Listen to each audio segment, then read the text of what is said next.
Andy Noelia o Noel Santiago, ¿qué es el proceso penal para usted? Buenas noches. Buenas noches. Dile que no la escucho porque está cayendo una tormenta fuerte. Bueno, no tenga pena, ahí lo disculpamos. Dale, Decía aquí, gracias. Andy Noel Santiago, ¿qué es el proceso penal para usted?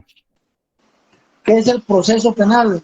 Ajá, Pues como ya lo hemos visto en otras clases, ¿vale? Que se ha dicho que el proceso penal pues, es un conjunto de normas jurídicas que buscan pues al final regular el proceso de todos los delitos pues que regula penales directamente. O sea, en sí es un proceso, es un conjunto de normas jurídicas que ujú, regulan el proceso de todos los temas de carácter penal. ya, conjunto de normas jurídicas regulan el proceso penal. Muy bien, Llámale, Heidi Elizabeth, gracias, Heidi Elizabeth, llámale, ¿qué porque podría escucho muy agregarnos a eso? Buenas tardes, Gustavo, licenciado. buenas tardes. Gustavo Álvarez dice que para garantizar el debido proceso. ¿Está bien? Sí, dígame, Heidi. Pues como lo mencionaban mis compañeros, sí es como el poder del Estado que tiene el poder de coerción para poder hacer cumplir la norma en la que se regula el Estado. Ya. El poder del Estado. Muy bien, sí, es uno de los principios que se aplican en el proceso penal, que es la oficialidad y la intervención del Estado. Dice Josué Gutiérrez, regula la potestad punitiva del Estado. También es cierto. Henry dice, ese proceso que establece orden y protege a las personas en sus garantías. Normas internas y públicas que regulan el desarrollo. Muy bien. Bien, como ya podemos apreciar, cada uno de los compañeros que intervino hizo referencia a elementos muy importantes que estructuran una definición de lo que es el proceso penal. De manera que todos tenemos una noción de lo que es proceso penal. Sin embargo, pues es importante que podamos definirlo de manera quizá técnica y jurídica para entender y comprender realmente qué es el proceso penal. En la presentación aparecen dos definiciones tan simples y sencillas de lo que podemos entender o definir lo que es un proceso penal. La primera definición, como decía alguno de los compañeros, que es el conjunto de normas jurídicas, por supuesto, pero también además de ser un conjunto de normas jurídicas, es el conjunto de etapas y actos jurídico-procesales vinculados entre sí. Si queremos desentrañar el primer párrafo que dice que es el conjunto de etapas y actos jurídico-procesales vinculados entre sí, es porque efectivamente en el desarrollo, tanto el inicio, desarrollo y finalización de un proceso penal, hay una serie de actuaciones, hay una serie de diligencias, hay una serie de resoluciones o decisiones judiciales. Por eso se dice que es el conjunto de etapas, porque el proceso penal guatemalteco, vamos a ver más adelantito, está estructurado de 5 etapas o 5 fases. Y cada una de las fases o etapas tiene un contenido específico. Y entonces, al desarrollarse el proceso penal o al nacer a la vida jurídica, para que el mismo pueda materializarse, es menester que estas etapas se realicen, se desarrollen. Y por supuesto, esas etapas, a su vez, lo constituyen actos jurídico-procesales, que van íntimamente relacionados, íntimamente entrelazados. Y, por supuesto, todos esos actos jurídico-procesales tienen una finalidad, un propósito. Y, de acuerdo a la definición, dice, tienen por objeto regular el procesamiento penal de una persona a quien se le atribuye la comisión de un delito o de una falta. Ya sabemos que, de conformidad a la Constitución Política de la República de Guatemala, específicamente el artículo 6, dice que solo puede detenerse o iniciarse proceso penal contra una persona siempre que exista la comisión de un delito o una falta. Es decir, podemos decir entonces que la inercia o el motor que activa el proceso penal es definitivamente que exista la comisión de un delito o una falta. En otras palabras, no puede existir un proceso penal contra una persona si no existe la comisión de un hecho punible o la comisión de una falta. De manera que es imperativa o imperativo la concurrencia de la comisión o la infracción del Código Penal, bien por la comisión de un delito o una falta. Y eso es lo que genera y provoca de que el proceso penal pueda nacer a la vida jurídica. Por otro lado, también encontramos en lo relativo a la segunda definición. Cuando se dice que es el procedimiento jurídico, vamos a ver, hay un compañero que tiene activado su teléfono, su micrófono. Les decía que en cuanto a la segunda definición, dice que el proceso penal es el procedimiento jurídico. Y es un procedimiento jurídico porque está enmarcado, está dentro del marco legal. Es decir, que un proceso penal no puede sustraerse de la formalidad de la legalidad. Y o sea, ese procedimiento tiene que ser estricta y eminentemente jurídico. ¿Por qué? Porque se, digamos, constriñe en normas jurídicas y de acuerdo a la ley. Y luego dice la definición mediante el cual el Estado, como decían algunos compañeros, que el Estado interviene, participa en un proceso penal, dice a través, por supuesto, de sus órganos competentes y creados para el efecto, a través de los órganos competentes, ¿ya? Hace efectivo la aplicación del derecho penal sustantivo contra la persona a quien se le imputa la comisión de un delito o falta. Ahí prácticamente estamos, en la definición, estamos advirtiendo que el proceso penal, al darse la comisión de un hecho punible, pues es imperativa la intervención o participación del Estado. Y por supuesto, el Estado va a participar, va a intervenir en ese proceso penal a través de instituciones que el propio Estado creó para que administraran justicia. En este caso, la Corte Suprema de Justicia y el organismo judicial, como ya vimos, lo que establece el artículo 203 constitucional, referente a que la potestad que tiene el organismo judicial y la Corte Suprema de juzgar y ejecutar lo juzgado. Y por su parte, el Ministerio Público pues tendrá que actuar en el ejercicio de la acción penal pública o la investigación. Entonces, por eso es que el proceso penal es concebido de la forma en que se expone en la presentación. Siempre hago la salvedad de que estas definiciones, por supuesto, no son las únicas ni las, digamos, más relevantes o importantes, sino que puede existir definitivamente una cantidad de definiciones de acuerdo a lo que cada uno de los juristas o tratadistas del derecho que escriban sobre la materia, pues expondrán su criterio. De manera que al consultar textos o libros relacionados con el derecho procesal penal o el proceso penal, ustedes van a determinar que existen varias definiciones, pero la mayoría de ellas, pues obviamente siempre se va a referir que el proceso penal lo que busca es el juzgamiento de una persona a quien el Estado, a través del Ministerio Público, como se conoce en Guatemala, en otras legislaciones, el Ministerio Fiscal, etcétera,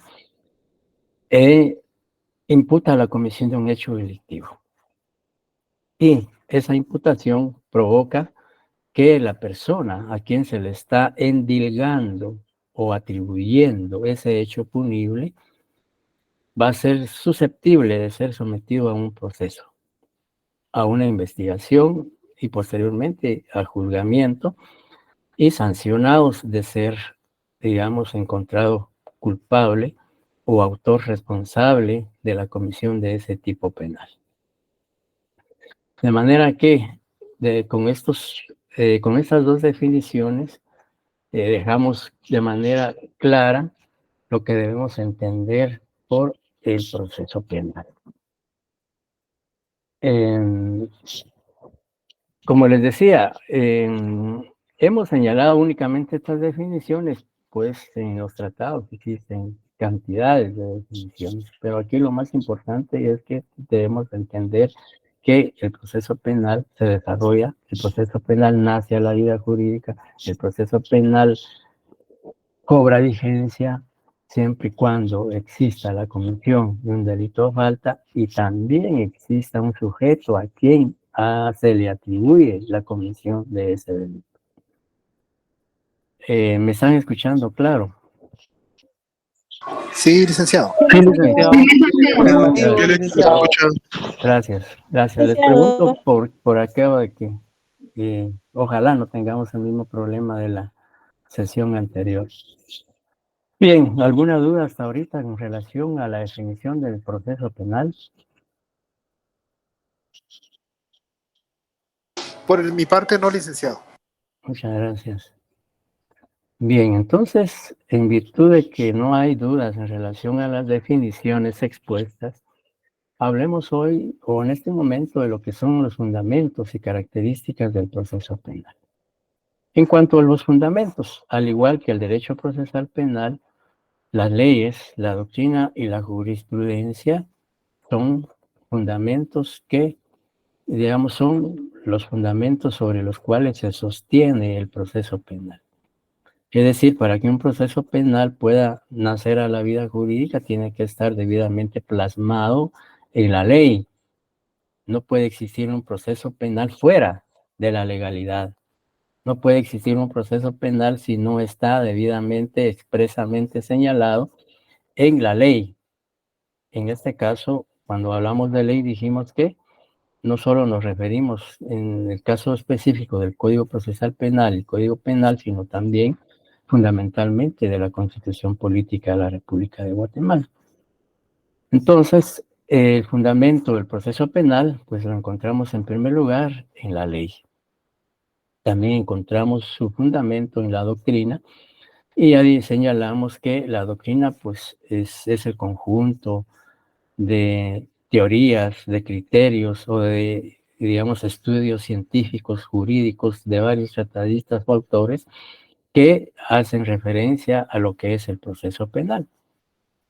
Digamos, cuando uno consulta a uno o dos autores en relación al proceso penal, se establece pues que ellos plasman en las obras que han escrito sus ideas, sus pensamientos, sus criterios en relación a esta área del derecho. Y también dijimos que en muchos fallos judiciales, en sentencias o en autos, que son los que van debidamente motivados y razonados, se citan muchas veces doctrina. Entonces, por eso es que se dice que la doctrina también es un fundamento del proceso penal. En la sentencia, por ejemplo, emitida por un juez, valga la redundancia de sentencia a un juez o un tribunal de sentencia, al momento de emitir su fallo judicial, pues, aparte de fundamentarse en la ley, se cuenta muchas veces en doctrina, citando autores, dependiendo del tema, de diferentes autores, para fundamentar o motivar su decisión.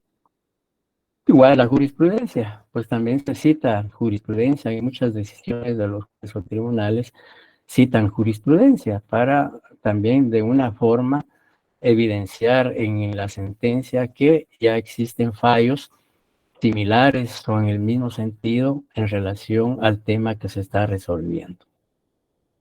Entonces, los fundamentos del proceso penal, resumiendo, pues, las leyes, la doctrina y la jurisprudencia. En cuanto a características del proceso penal, pues aparecen aquí varias, y la primera de ellas se dice que el proceso penal es conjunto de actos regulados por la ley procesal. Ya al inicio decía que el proceso penal se integra, se conforma o se estructura de diferentes actos. Por ejemplo, si el Ministerio Público está realizando una investigación porque hay una denuncia contra una persona a quien se le atribuye un delito de homicidio, pues el Ministerio Público inicia su investigación. Esa investigación implica una serie de actuaciones por parte del Ministerio Público. Por ejemplo, puede solicitar el Ministerio Público la práctica de una inspección y registro o un allanamiento si, debido a su investigación, determina que en una residencia determinada, en el interior de la misma se encuentra escondido el imputado. Pues ahí hace la gestión ante el juez contralor de la investigación, solicita al juez una audiencia para plantearle los motivos o razones que tiene para solicitar el allanamiento. El juez analiza, el juez fija audiencia y el juez resuelve y decide si autoriza o no autoriza ese allanamiento. Y por supuesto, el Ministerio Público, como parte de esa investigación, pues puede entrevistar testigos, puede pedir informes, puede pedir la detención del imputado cuando ya tenga elementos para creer que el sindicado ha participado en el hecho delictivo. Todos esos actos, todo ello es un conjunto de actos, pero esos actos no son, digamos, esos actos no pueden ser arbitrarios, esos actos no pueden ser ilegales, sino tienen que estar regulados en la ley. Por ejemplo, si hablamos del allanamiento, sabemos que la Constitución de la República garantiza la inviolabilidad de la vivienda, de manera que la vivienda no se puede violentar si no hay motivos o razones para ello. El artículo 23 de la Constitución, si alguien lo tuviera a la mano, por favor le dé lectura. ¿Qué requisitos exige la Constitución para que se dé un registro o un allanamiento? Artículo 23 de la Constitución Política de Guatemala. Inviolabilidad de la vivienda. La vivienda es inviolable.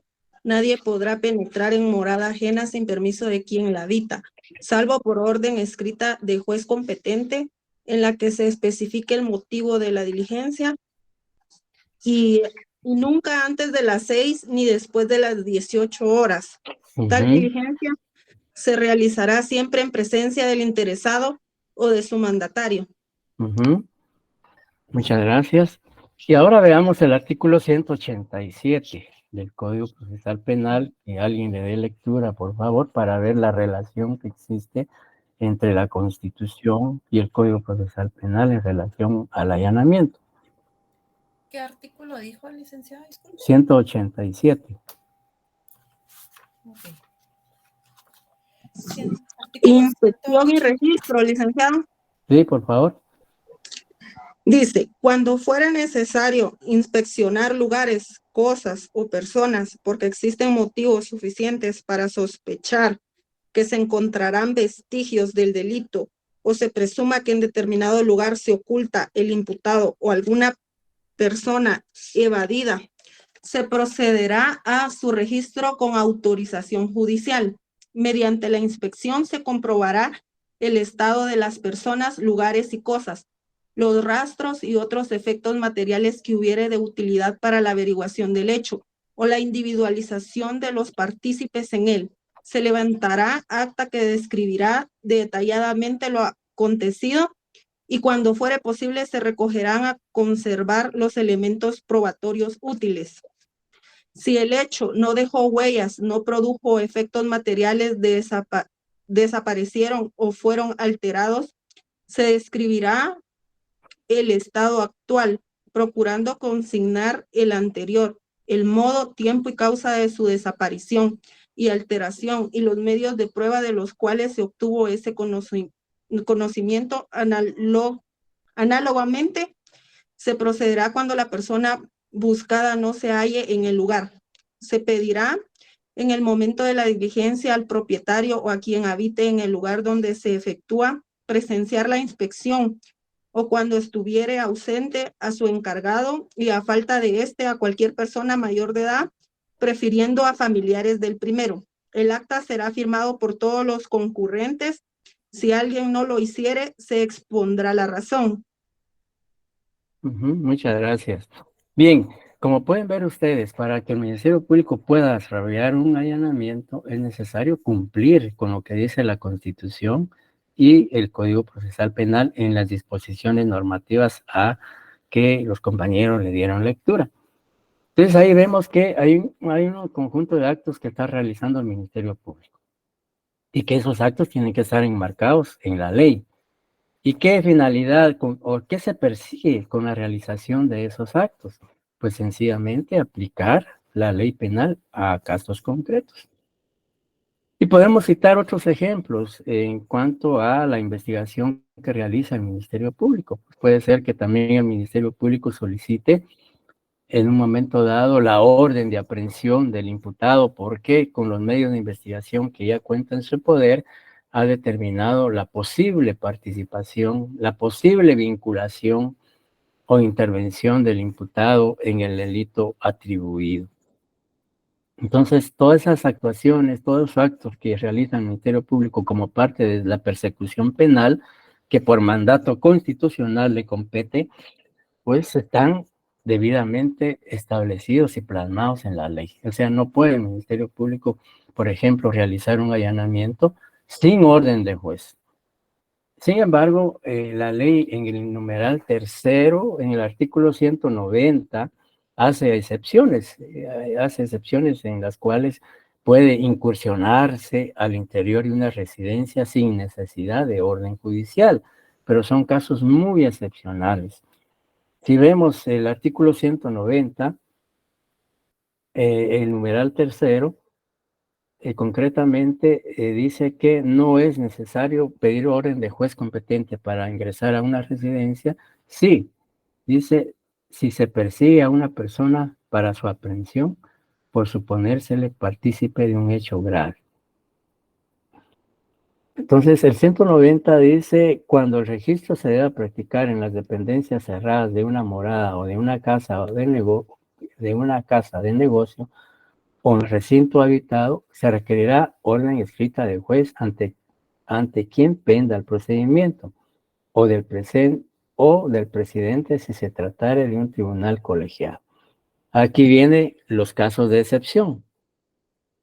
Dice, se exceptúa lo dispuesto en el párrafo anterior en los casos siguientes. Es decir, la regla general es que para que el Ministerio Público, con el auxilio de la Policía Nacional, pueda realizar un allanamiento o incursionar en el interior de una residencia, es con orden judicial y observando y cumpliendo los requisitos de la Constitución y del Código Procesal Penal.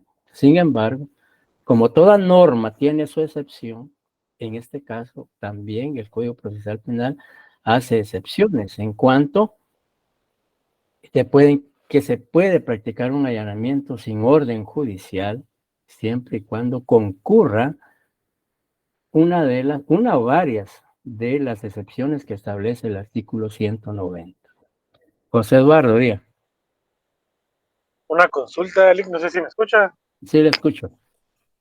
Y si hay flagrancia en la comisión del delito, sí se puede allanar en ese momento la vivienda. Así es. Aunque no fuera en horario hábil. El problema es que el código, por ejemplo, si vemos otra vez el numeral 3 dice, si se persigue a una persona para su aprehensión por suponérsele partícipe de un hecho grave, imaginémonos que casualmente la policía va pasando por un lugar determinado y presencia la comisión de un hecho delictivo. Y la persona, en este caso sindicado, al notar la presencia de la policía para evitar su detención, porque hay delito flagrante, porque la policía lo sorprendió en ese momento cometiendo el hecho delictivo. Pero esa persona, para evitar su aprehensión, se introduce en una residencia. En ese momento, la policía puede ingresar a esa residencia, a sustraer al sindicado y ponerlo, aprenderlo y ponerlo a disposición del juez competente. Lo discutido, lo que decía usted, es a cualquier hora. Pues realmente la ley, sobre todo el artículo 190, dice por orden judicial, es que generalmente el allanamiento debe hacerse por orden escrita de juez, ya, juez competente. Sin embargo, habla de que se puede hacer el allanamiento sin orden de juez.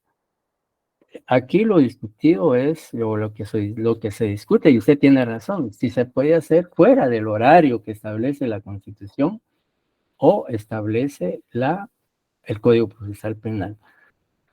Pero tenemos que recordar que una de las finalidades del proceso penal es evitar que el hecho produzca consecuencias más graves. De manera que, si es delito flagrante y la policía debe detener a esa persona, pues yo soy del criterio de que puede hacerlo sin orden judicial y a la hora en que sorprenda al sindicado cometiendo el hecho delictivo. Heidi. Buenas tardes, licenciado. Buenas Sí, tardes. sé, licenciado, que yo miro noticias, ¿verdad? Y según sí hacen allanamientos de madrugada también, cuando hay personas que denuncian como que maltrato, por ejemplo, que un caballero le esté maltratando a una dama a altas horas de la noche o algo así. Por violencia. Sí, hay flagrancia. Demasiado escándalo, o inclusive también cuando, por ejemplo, hacen trato con mujeres también, ¿verdad? Trato, ¿cómo es que le dicen? Trato de blancas, no sé. Sí, Algo trata de así. personas. También trata de personas, inclusive aquí en la zona 2, la vez pasada vi en las noticias de que el Ministerio Público actuó a las 2 de la mañana y rescataron a 6 mujeres de distintas nacionalidades y entre ellas estaban 2 menores de edad. O sea, sí lo hacen, no importando la hora, siempre basándose también en las excepciones, ¿verdad? Sí, en el ejemplo que usted expone, podemos verlo en el artículo 4, el numeral 4 del artículo 190, y dice, cuando voces provenientes de un lugar cerrado, el caso del ejemplo que usted indica, que en el interior de una casa se escuchan voces o alguien está pidiendo auxilio, etcétera, dice, anuncien que ahí se está cometiendo un delito o desde él se pida socorro, ¿verdad? Si llaman a la policía y dicen, mire, y la policía al llegar escucha que los moradores en el interior de la residencia están pidiendo auxilio, socorro, etcétera, debe intervenir, precisamente para evitar un daño mayor. Ariel Esaú.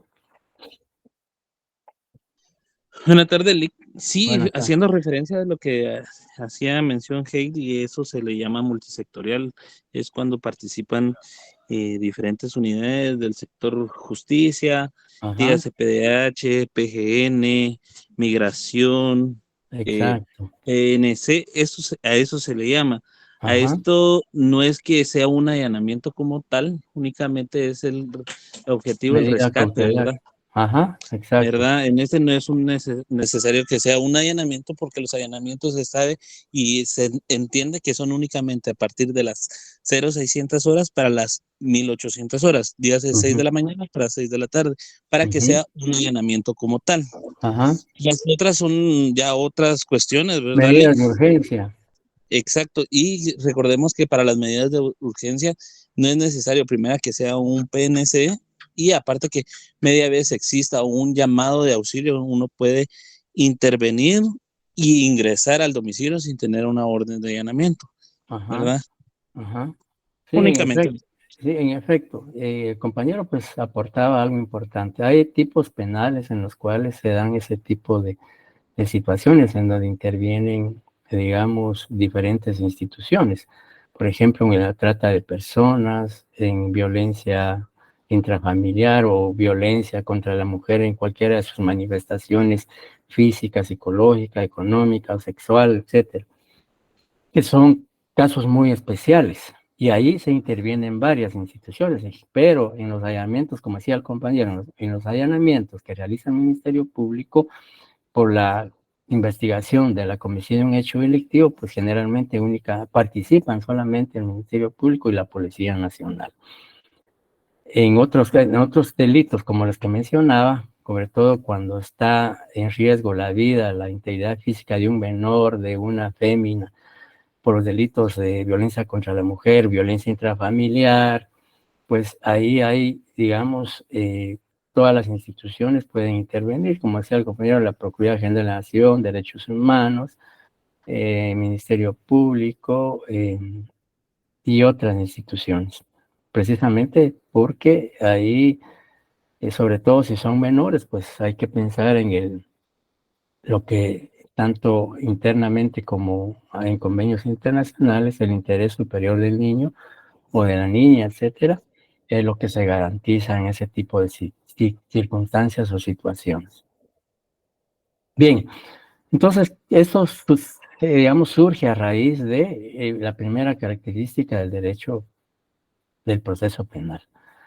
También se dice que el proceso penal tiene una función de carácter público, y es que en efecto, pues ya sabemos que el proceso penal es público.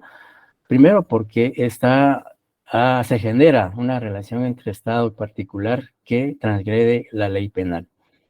Y pues el Estado a través de las instituciones actúa y participa para, ahí sí que, mantener el orden social, garantizar la paz, la tranquilidad, etcétera, etcétera. Y luego, pues como tercera característica, dice la existencia de los presupuestos procesales indispensables en todo proceso penal. Aquí definitivamente cuando se habla de los presupuestos procesales se refiere a que para que un proceso penal pueda nacer a la vida jurídica es indispensable la concurrencia de la comisión de un delito o falta, la existencia de un sujeto a quien se le atribuye la comisión de ese delito, la existencia de una institución que debe investigar ese hecho delictivo y realizar la persecución penal, la existencia de un órgano jurisdiccional que tendrá a su cargo o bajo su responsabilidad el control de esa investigación. Entonces, esos son los presupuestos procesales. Y finalmente, aunque aquí no aparece la característica de que el proceso penal es personalísimo, ¿ya? Al igual que el testamento. Recuerdan ustedes que una característica del testamento es que es personalísimo. Y en cuanto al proceso penal, pues es personalísimo. ¿Por qué? Porque única y exclusivamente a la persona a quien se le atribuye la comisión del hecho punible puede ser sometida a proceso penal. No puede someterse un tercero o un pariente o un familiar del sindicado a proceso penal si no ha participado o intervenido en la comisión de ese hecho delictivo.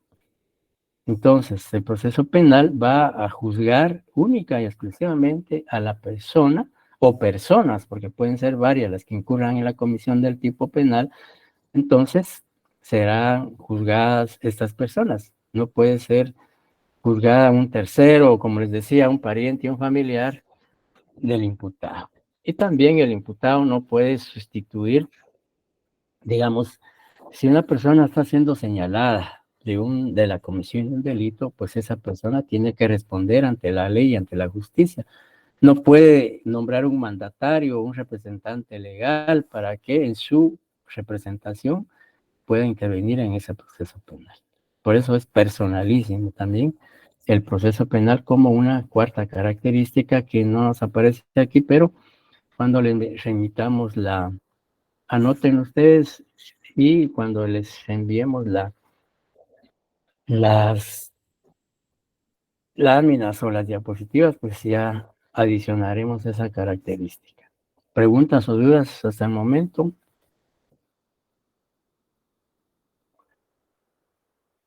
Bien, si no hay, entonces pasamos a los principios generales del proceso penal. ¿Ya me Hay escucha? varios, perdón, ¿Me escucha? sí le escucho. Si usted pudiera repetir los presupuestos procesales, por favor.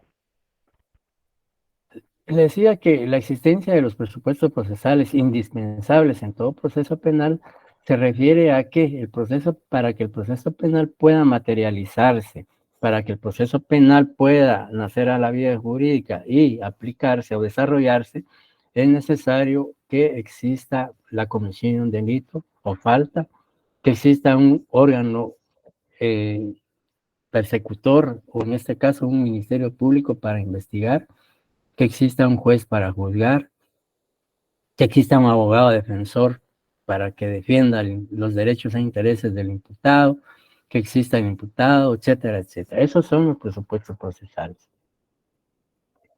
¿Queda claro? Licenciada. Bien, hablando de principios que conforman o que integran el proceso penal, se habla del principio de equilibrio, que podemos encontrarlo en el artículo 4 de la Constitución de la República y 21 del Código Procesal Penal. Y, digamos, básicamente, este principio de equilibrio se refiere a que debe, digamos, existir, digamos, cuando se habla del principio de equilibrio, se hace referencia a que el Estado, digamos, debe de concentrar recursos y esfuerzos en la persecución penal y su respectiva sanción, ¿ya? Es decir, tratando de, digamos, haciendo uso del poder punitivo que tiene el Estado, pues debe de, en este caso, para investigar y para sancionar el delito cometido, pues el Estado tendrá que concentrar recursos y esfuerzos para una, digamos, persecución penal a través del Ministerio Público, por un lado. Pero también, por otro lado, el Estado debe garantizar o hacer también esfuerzos y concentrar tiempo, esfuerzos y recursos para, digamos, establecer, determinar las causas que generan el delito, ¿ya? Por eso que debe existir un equilibrio entre la comisión del hecho delictivo y las causas que originan la comisión de ese hecho delictivo. Es decir, también el Estado aquí debe asumir un compromiso de prevención del delito, ¿ya? Que es muchas veces más efectivo tratar de prevenir el delito que luego ya actuar con posterioridad a la comisión del hecho delictivo. También, digamos, por eso es que se dice que el proceso penal guarda equilibrio, porque por un lado, el Estado, digamos, eroga recursos, tiempo y esfuerzo para combatir el hecho delictivo o la delincuencia. Pero por otro lado, también el Estado debe de hacer esfuerzos y proveer recursos y medios a las instituciones para que se establezcan qué es lo que origina, las causas que originan la comisión del delito o la criminalidad. Entonces debe existir un equilibrio entre ambas situaciones. En cuanto al principio de celeridad, el principio de celeridad, pues podemos también verlo en el artículo 6, 9 de la Constitución de la República y 87 del Código Procesal Penal. Y el principio de celeridad lo que implica es que dentro del desarrollo del proceso penal, todas las diligencias, todas las resoluciones y todos los actos que se desarrollan en ese proceso penal deben ser lo más inmediatos, lo más rápido posible, ¿ya? El principio de celeridad se refiere a la prontitud, a la rapidez con que se debe actuar dentro del proceso penal. En otras palabras, todas las acciones, actos y diligencias dentro del proceso penal deben practicarse, diligenciarse inmediatamente, en el acto o lo más pronto posible. Es decir, por si volvemos al ejemplo de allanamiento, el Ministerio Público está haciendo una investigación y es urgente realizar un allanamiento, lo debe pedir lo más inmediato o rápido al juez, y el juez debe resolver inmediatamente y autorizar o no, o denegar ese allanamiento. Porque si se solicita un allanamiento y se practica a los 15 días, a los 20 días o al mes, ya no tiene sentido, porque muchas veces, como dicen, el peligro de una investigación está en el tiempo. Si un acto o una diligencia como parte de la investigación no se hace de manera pronta, oportuna, pues es posible que se pierda evidencia, se contamine evidencia, ya no se logre el objetivo eficaz de una investigación. Por eso es que el proceso penal debe ser, digamos, en el desarrollo del proceso penal, todas las decisiones, todas las actuaciones, tanto del Ministerio Público como de los jueces, debe ser inmediata. Se pide la orden de aprehensión de una persona, pues el juez debe resolver y autorizarla o denegarla también inmediatamente. Digamos, si existe demasiado tiempo, puede ser que el imputado se entere, se dé a la fuga, se sustraiga de la responsabilidad penal, se vaya del país. Cualquier cosa puede ocurrir para evitar que él pueda ser sometido a ese proceso penal. Alicia, sí, diga.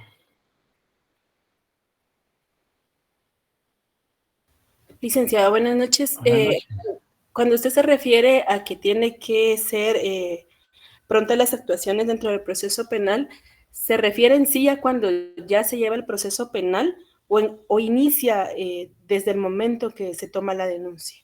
Desde el inicio, digamos, si una persona que es víctima de la comisión de un hecho delictivo, inmediatamente debe presentar la denuncia para que el Ministerio Público empiece a investigar y que esa investigación también sea lo más pronto posible para lograr, digamos, la mayor parte de información efectiva o recabar los medios de investigación útiles, necesarios y pertinentes para fortalecer ese proceso penal. Le comento esto, licenciado, porque yo tengo conocimiento de un caso de la violación de una niña. Ajá.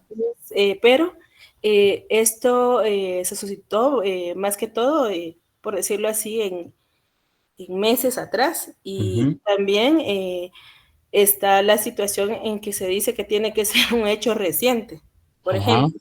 Y la otra situación es de que, aunque se ha hecho la denuncia, todavía no ha llegado digamos, a las instituciones que van a seguir con la investigación, porque la denuncia no ha llegado todavía donde corresponde. Entonces, ahí es donde veo yo que se da como que cierto atraso para poder llevar el proceso, y yo siento que es un delito grave, se debería perseguir ya. Entonces, mi pregunta es, ¿por qué pasa esto? Y siendo una menor de edad. Ajá. Bueno, ahí es donde, digamos, este principio pues debe tener una aplicación. Si hay una violación con sobre todo una menor de edad, pues inmediatamente denunciar, inmediatamente debe ser practicado el informe médico forense para determinar si en efecto hubo violación o no hubo, si hubo rasgaduras, si la misma es reciente, es antigua, etcétera, etcétera. Ver los indicios que deja el violador al tener el acceso carnal con la víctima. Generalmente hay, digamos, quedan cabellos en la parte púbica de la víctima, puede quedar también residuos de semen, puede quedar otro tipo de líquido, que en un momento dado, si se obtienen, recolectan inmediatamente esos indicios, pues pueden ser en un momento dado, luego del análisis de laboratorio respectivo, puede ser una prueba más adelante en contra del imputado. Entrevistar a la víctima, casi, digamos, darle una asistencia inmediata, no solo médica, sino también psicológica. Digamos, ahí, digamos, hay una intervención de diferentes profesionales para asistir a la víctima. Sobre todo si es una menor de edad, pues hay que inmediatamente, como les decía, llevarla en este caso, si es posible, al Ministerio Público. Hoy en día, pues el Ministerio Público cuenta con, digamos, para este tipo de delitos, un equipo multidisciplinario que puede ser la víctima atendida inmediatamente por un psicólogo, por un médico forense, por un médico internista, por una trabajadora social, por un psiquiatra, etcétera, etcétera.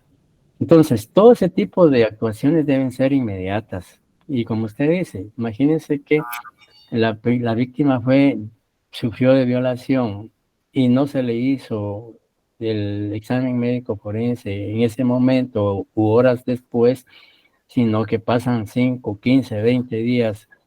Pues eso, obviamente, la exploración va a existir y el médico forense va a determinar que en efecto hay desfloración. Determinar si fue reciente o antigua, eso ya es otro tema y es otro problema. Por eso es que debe hacerse lo más inmediato posible.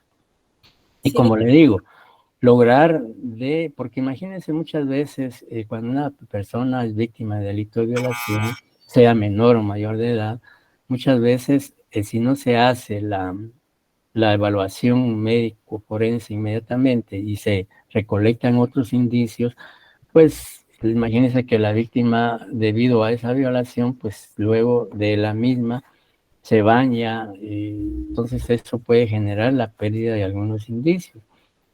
Bueno, hay tantas circunstancias que pueden generarse y provocar que una investigación en este tipo de delitos no sea la eficiente.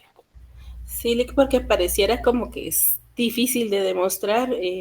O sea, el forense creo que ya estableció que sí hubo violación, Ajá, pero pareciera difícil demostrar la culpabilidad de la persona por ser un hecho que ya exacto. se llevó hace varios días. Y Sí, la otra realmente. situación es que va lento el proceso y creo que han acudido incluso a derechos humanos para que por favor les ayuden a que le den pronta resolución a la denuncia, pero Ajá. no se ha logrado. Entonces, a mí realmente sí me indigna porque estamos hablando de una menor de edad y Ujú, que este ujú. proceso sea así, que no lleguen las denuncias cuando tienen que llegar a tiempo a cada dependencia que tiene que ver eso, sí, la verdad me Ujú, gustaría ayudarlos, ¿verdad? claro. No, y definitivamente lo que hay que hacer en este tipo de situaciones es ir, dependiendo la fiscalía en donde se encuentre, pues ahí sí que exigir que se haga valer la justicia, y si hay atraso, no hay diligenciamiento del proceso o de la investigación, pues acudir a las instancias correspondientes a denunciar que el proceso o la investigación no está siendo efectiva, que no se está dando la importancia al tipo penal, a la víctima, etcétera, para que pueda agilizarse la investigación. Entonces, a eso, digamos, por eso les decía yo que uno de los enemigos más grandes de una efectiva investigación es el tiempo. Si las diligencias o actuaciones no se realizan en el tiempo preciso, oportuno, pues puede dar lugar a que esa investigación no tenga el éxito o el resultado que se espera. Gracias, Lick. Para servirle. Bien, el principio de sencillez, que también lo encontramos en el artículo 86, 297, 299 del Código Procesal Penal. ¿Y en qué consiste este principio? Pues básicamente en que en el proceso penal, Heidi dice, si ya pasó tiempo después de la violación, no puede el médico forense determinar la prueba. Sí, el médico forense sí puede hacerlo. Por ejemplo, el médico forense al evaluar a la víctima va a determinar si hubo o no exploración, ¿ya? Si esa exploración es reciente o es antigua, me refiero a si ya es de varios meses o años. O sea, el médico forense sí va a determinar que hay desfloración. Determinar que hubo o no violación en un momento dado por el tiempo puede también darse ese problema. Porque, como les decía, el médico forense lo que va a determinar es que hay desfloración. Que si fue voluntariamente o fue en contra de la voluntad de la víctima, eso no lo puede determinar el médico forense, porque él no estuvo presente al momento de la consumación del delito. Quien únicamente va a decir eso es la víctima, ¿ya? La persona que sufrió esa agresión sexual es la que va a decir, digamos, el médico forense lo que va a determinar es que hubo violación, y eso va a fortalecer lo manifestado por la víctima. Es decir, la víctima al ser entrevistada o al declarar va a decir, sí, yo fui objeto de violación, y eso lo pruebo o se prueba con el informe médico forense.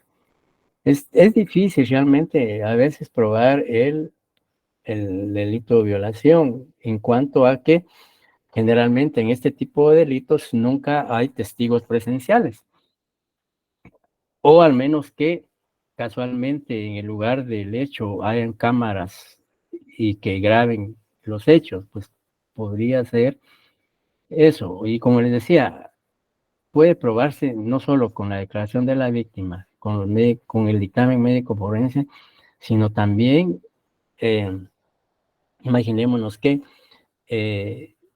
al momento de hacerle el examen médico forense a la víctima todavía hay resabios de semen, pues ese semen puede ser sometido a un examen de ADN y cotejarlo con la sangre del indicado. Y si digamos, se logra establecer que en efecto el semen que encontrado en la víctima corresponde al victimario, pues esa es una prueba más de que en efecto hubo violación y él fue el autor. O que existan cabellos, o que al momento del hecho la víctima oponga resistencia y como consecuencia de ello le aruña la cara, las manos al victimario, y en las uñas de la víctima pueden quedar residuos digamos, de la piel del victimario, y hacer el raspado de uñas correspondiente y mandarlo al laboratorio para determinar si los residuos de piel son del victimario, pues también sería una prueba más. O sea, todo va a depender de la efectividad de la investigación que se haga. No sé si eso satisface la pregunta de la compañera que preguntó. Jennifer. Buenas noches, licenciado. Fíjese que no me quedó muy claro el principio de sencillez. No lo entendí ese, perdónele. Y no es que no hemos explicado, no lo hemos explicado. Ah, ok. Muchas Es gracias. que a raíz de las preguntas que los compañeros formularon, pues ya no lo expliqué para darle respuesta a las preguntas. Ok, Bien, gracias. el principio de sencillez básicamente lo que persigue es que dentro del proceso penal, las diligencias, las actuaciones, los actos, tanto del Ministerio Público como de los jueces, debe ser lo más práctico, lo más sencillo, lo más simple posible. Es decir, que lo que se pretende es que, digamos, no exigir mayores formalidades, no ser rigurosos en ciertas diligencias o actuaciones que la ley, o exigir requisitos que la ley no contempla, ¿ya? Sino por eso el proceso penal debe ser sencillo, debe ser accesible al ciudadano, a la víctima, a las partes, no exigirles formalidades que no están establecidas en la ley, como por ejemplo, una persona es víctima de un hecho delictivo y presenta una denuncia, y puede hacer que se le exija que esa denuncia debe ir firmada por un abogado. La ley no exige que una denuncia sea auxiliada o firmada por un abogado, sino basta la denuncia que presente la víctima y eso es suficiente para que se inicie la investigación. También la ley no exige que la denuncia tenga que ser en un papel, papel español o papel de determinada, digamos, un papel especial, no. Y que la denuncia, si bien es cierto, la ley establece que la denuncia debe cumplirse con algunos requisitos, como lo establece el artículo 299, el artículo 299 establece qué requisitos debe observarse al presentarse una denuncia. Sin embargo, no debe exigirse más allá de esos requisitos que establece el Código Procesal Penal. Es decir, cuando se dice que el proceso penal debe ser sencillo, pues incluso hoy en día podemos ver que hay muchas diligencias que se solicitan verbalmente, oralmente, no es necesario hacerla por escrito.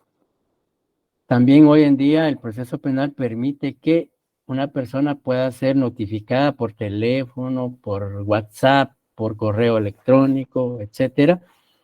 Eso pues permite establecer no solo la celeridad, sino también la sencillez con que se pretende citar o notificar a una persona dentro de un proceso penal. Entonces la sencillez, la idea que nos da es que el proceso penal debe ser sencillo. No debe estar, digamos, no debe ser riguroso, no debe ser extremadamente formalista. Es decir, por supuesto, la característica de sencillez tampoco quiere decir que se dejen de cumplir o de observar los requisitos que la ley establece. ¿Ya? Hay que cumplir los requisitos que la ley establece, pero no exigir más allá de lo que la misma ley exige. Entonces, la sencillez del proceso penal es precisamente eso, que todos los actos, las acciones, diligencias que se desarrollen dentro del proceso penal deben ser simples, sencillos, prácticos, sin mayores formalismos, ¿ya? Entonces, eso es lo que, por ejemplo, una persona es víctima de un delito, puede llegar al Ministerio Público con el fiscal que está investigando y decirle, mire, yo quiero que usted me escuche a mis testigos ABC y aquí está la dirección donde pueden ser citados. No necesariamente tiene que presentar un escrito para que se le escuchen sus testigos, etcétera, etcétera. No sé si eso ya le queda claro. Sí, licenciado, muchas gracias. Bien, luego se habla también de el principio de eficacia.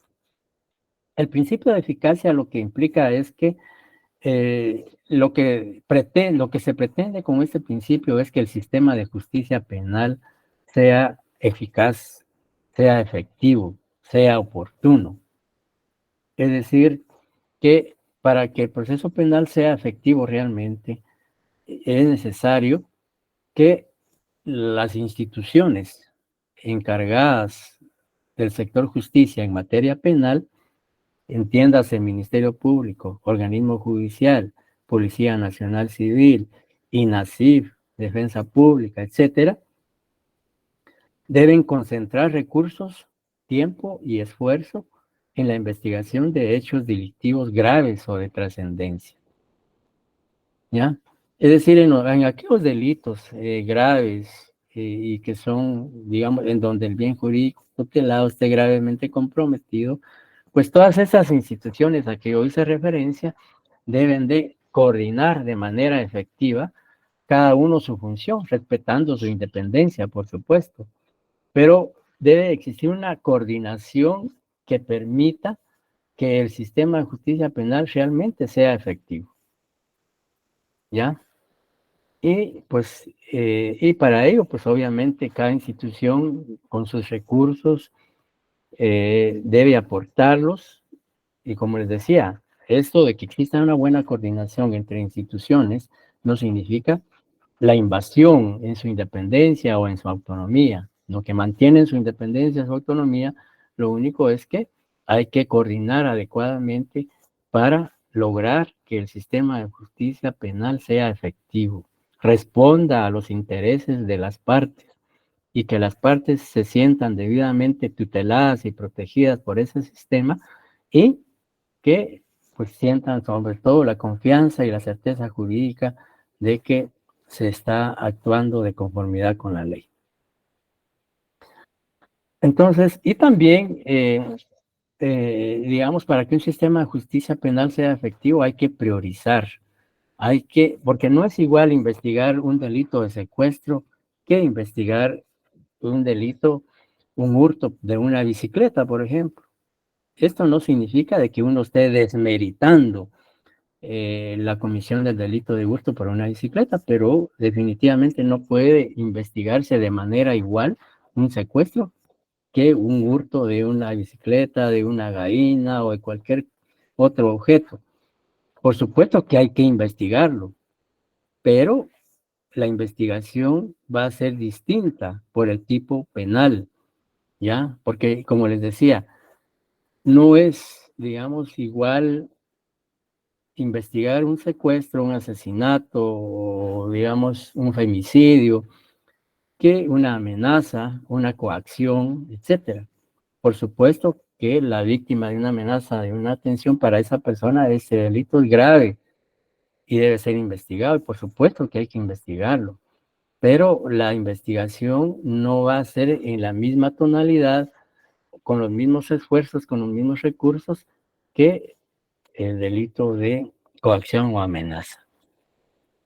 O sea, eso se llama que hay que priorizar, es decir, que hay que darle importancia a un delito grave que a un delito menos grave. Eso no significa de que no se vaya a investigar el delito menos grave. Por supuesto que hay que investigarlo, porque no puede quedar impune, porque, digamos, la víctima de una coacción, pues para esa persona, ese delito, pues es importante, es el delito grave, ¿verdad? Pero, por supuesto, los recursos de las instituciones que se van a utilizar para investigar un secuestro o una coacción no van a ser idénticos o iguales. Entonces, también eso permite que un sistema de justicia penal sea eficaz, efectivo, etc. En cuanto al delito de favor rei o indubio pro reo, que básicamente acá se refiere a que el delito cuando dentro del proceso, es decir, dentro del proceso penal, cuando exista duda sobre la participación penal del sindicado en el hecho delictivo imputado, pues se debe resolver a su favor. Es decir, el principio de favor rei o indubio por reo o en favor del reo significa que tanto el Ministerio Público, actuando de manera objetiva e imparcial, así como los jueces, en caso de duda, que no se tenga certeza de la intervención del imputado en el hecho delictivo, pues debe resolverse a favor de él. Eso es, por eso, favor rei o en favor del reo. Sí, alguien levantó la mano.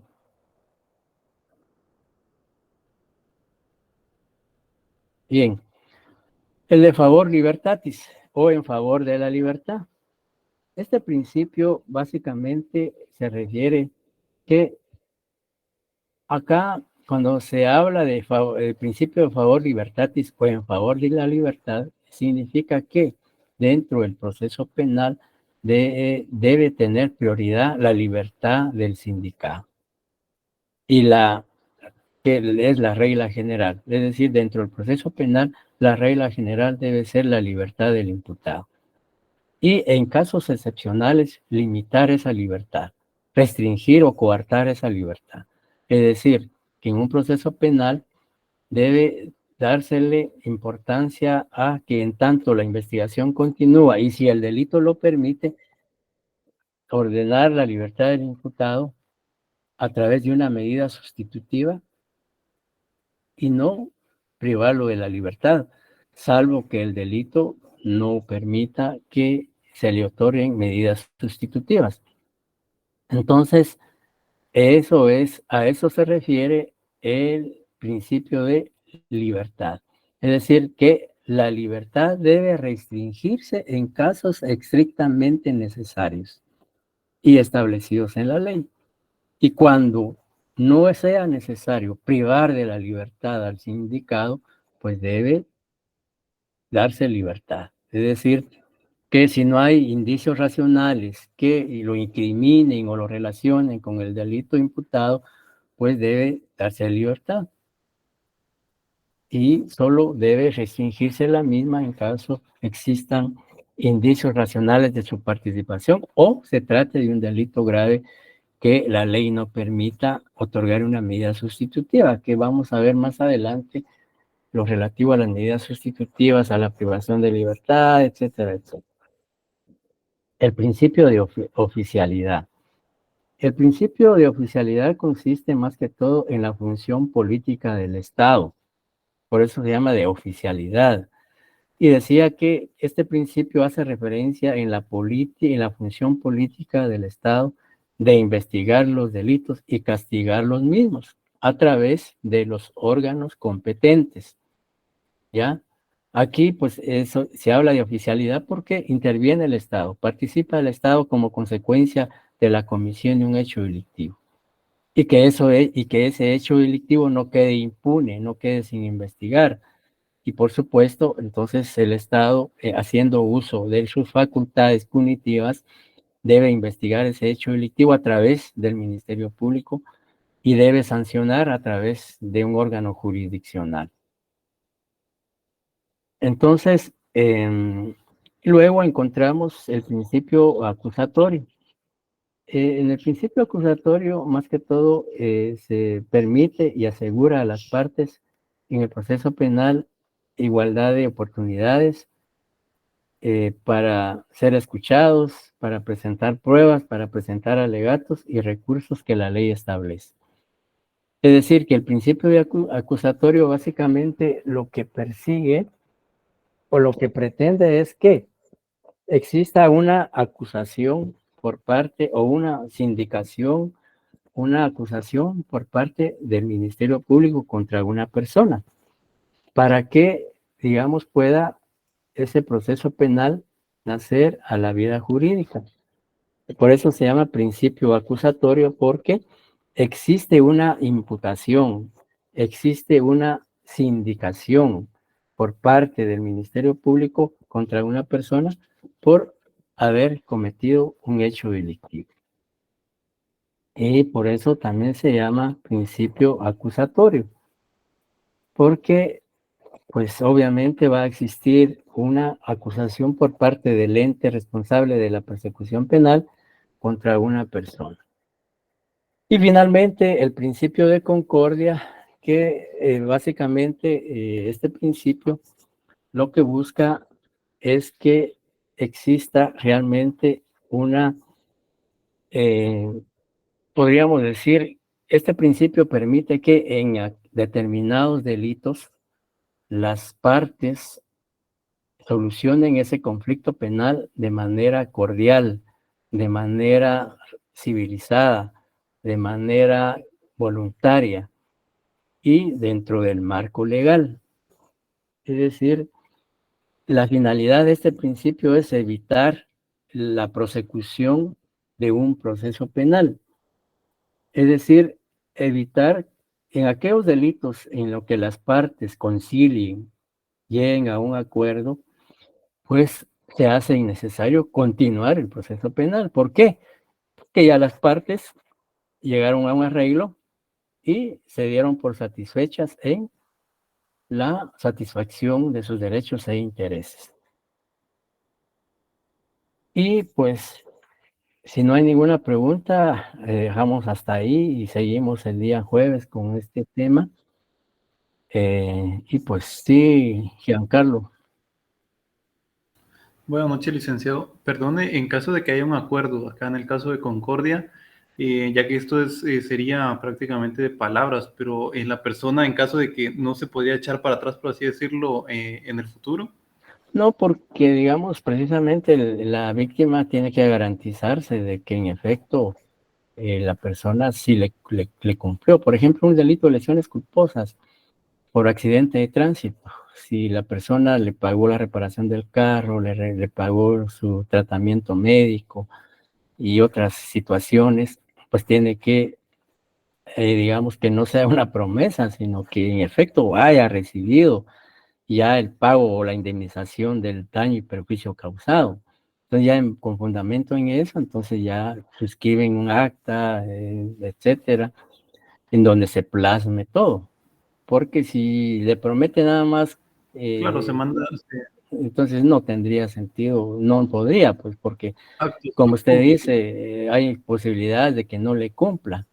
Al menos que lo que se podría hacer, que en esa acta se establezca una cláusula y se diga que en caso de incumplimiento, pues ese va a ser un título ejecutivo que pueda hacerse valer ya no penalmente, sino en la vía civil para la indemnización de daños y perjuicios.